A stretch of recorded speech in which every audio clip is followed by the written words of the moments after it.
Hello and welcome to my new video. I decided it's been a while since I've done a play and chat, and I thought I'd do a tour and chat.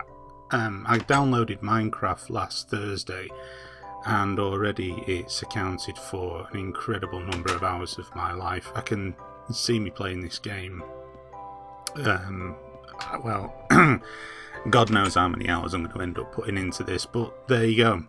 Anyway, this is the house that I'm currently building up, and I decided to start with the house that you sort of construct at the beginning, which is kind of like a wooden shack. And as you can see, I've sort of built it up considerably. This is like the upstairs part of the house, or the first floor as you would call it, I think. That's where currently I've made where the bedroom is that my character sleeps and all the others are. This part here is a new extension that I'm currently building. That just used to be a very small, narrow little stretch, and I've decided to make that a bit bigger. This is kind of the workroom where I store all of the stone and make stuff, and the furnace is in that room for some bizarre reason. And that's kind of what it looks like from the outside. As you can see, I have another floor yet to build. I bloody hate these spiders. I hate them more than the creepers, and they're a big enough pain in the arse. But yeah, I absolutely love this game. I think there's just something about it. I mean, it's kind of a bit of an adventure game, but it's also a construction game, and normally I'm not into all of that type of stuff. I'm not a big fan of the SimCity type games. I'm not a big fan of that type of thing. I always feel there's too many events that get taken out of your hands, and there's too much arsing about that you have to do with regards to finances and stuff. Here's one of the creepers now.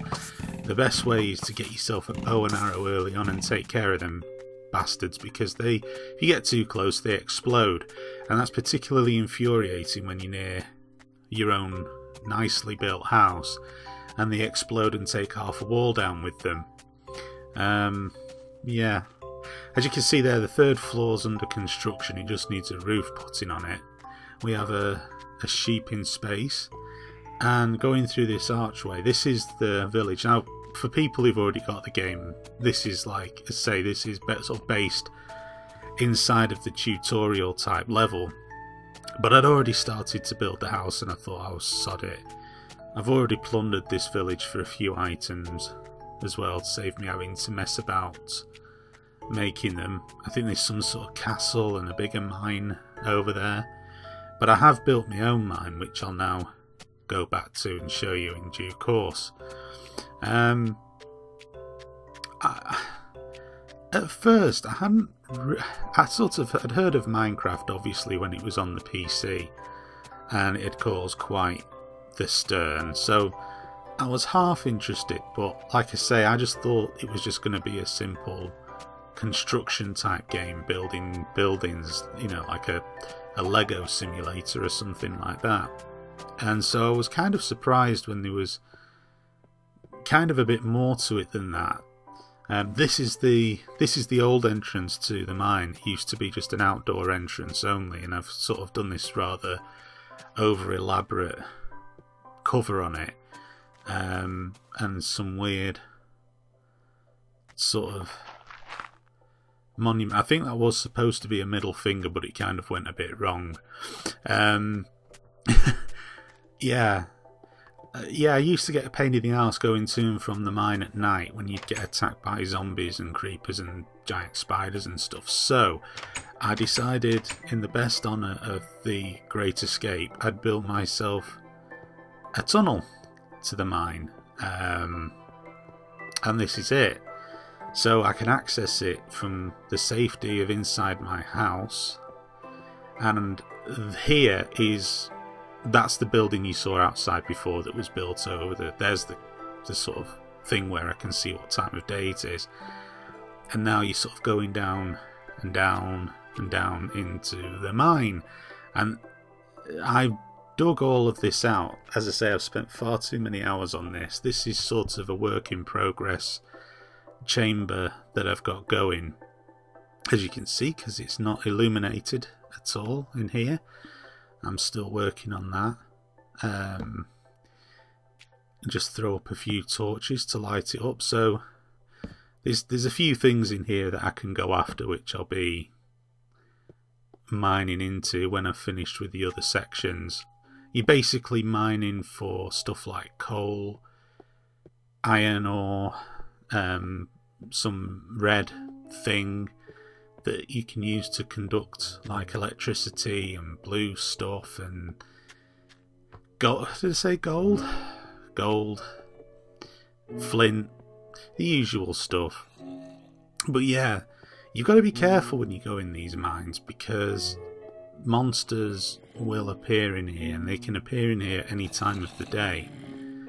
And there seems to be a degree of randomness about where they do appear. You have to be careful when you start opening up new sections of a mine, because there are sorts of antechambers and stuff like that that open up.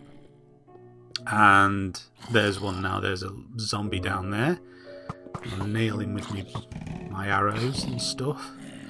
Get rid of him. Yeah. Yeah, oh god, there's a skeleton. Skeletons are a pain in the arse because they shoot arrows at you, or shoot arrows back at you, so I don't like them at all.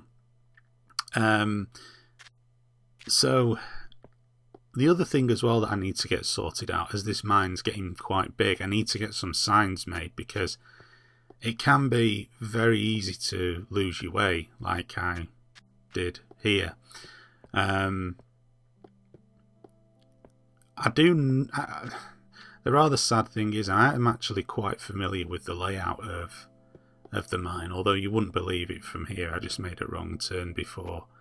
I needed to go back up these stairs here. But yeah, I am quite familiar with the layout of it. The good thing about building that sort of cover to and that tunnel to and from my house is I can spend a humongous amount of time inside the mine and just mine continuously. But anyway, yeah.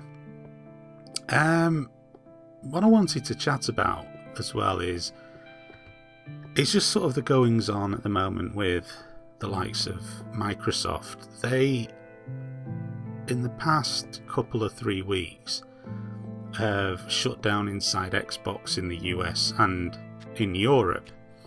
Now, that in itself is not too much of a big deal. I mean, there was a sort of couple of guys that did it in Europe, which went under the name of Sent You a Message, and it was mildly entertaining. It was a nice sort of community type feel to it, and you know, it sort of has been there for quite some time. I don't know if it's been there since the Xbox 360 launched, but there was always a sort of community with it. This is, by the way, this is the main mine area that I've been digging out. As you can see, it's relatively big. There's a lot of little offshoots and stuff like that. But yeah, I've dug all this out and spent far too much time, I think, on this game over the weekend in the past few days. It's been absolutely ridiculous. I don't know how many hours Raptor has recorded me playing. I daren't look because it'll just get depressing. But I enjoy it. It's really good. Anyway, what I was saying. Yeah, they've now been kicked into touch, Sent You a Message, and Inside Xbox, and they were fun. There was nothing particularly, nothing startlingly fantastic about them, but you know, it was just like a statement of intent that Microsoft always wanted to sort of keep its finger on the pulse of the gamers. In the past few months, certainly I think since the launch of Kinect, Microsoft have made a real effort, and they've not done much in the way of disguising this effort. They've done quite a lot in terms of moving away from what I would call the core gamer. I'm not going to say hardcore, because I think hardcore gamer, casual gamer, it's what are your parameters for defining that? I mean, a casual gamer, you can't define it by the type of games they play, because casual gamers could buy 4 games a month, and a hardcore gamer buy 1 game a month. You know, so what do you define it by? The number of games bought, or by the type of games that are played? I don't know.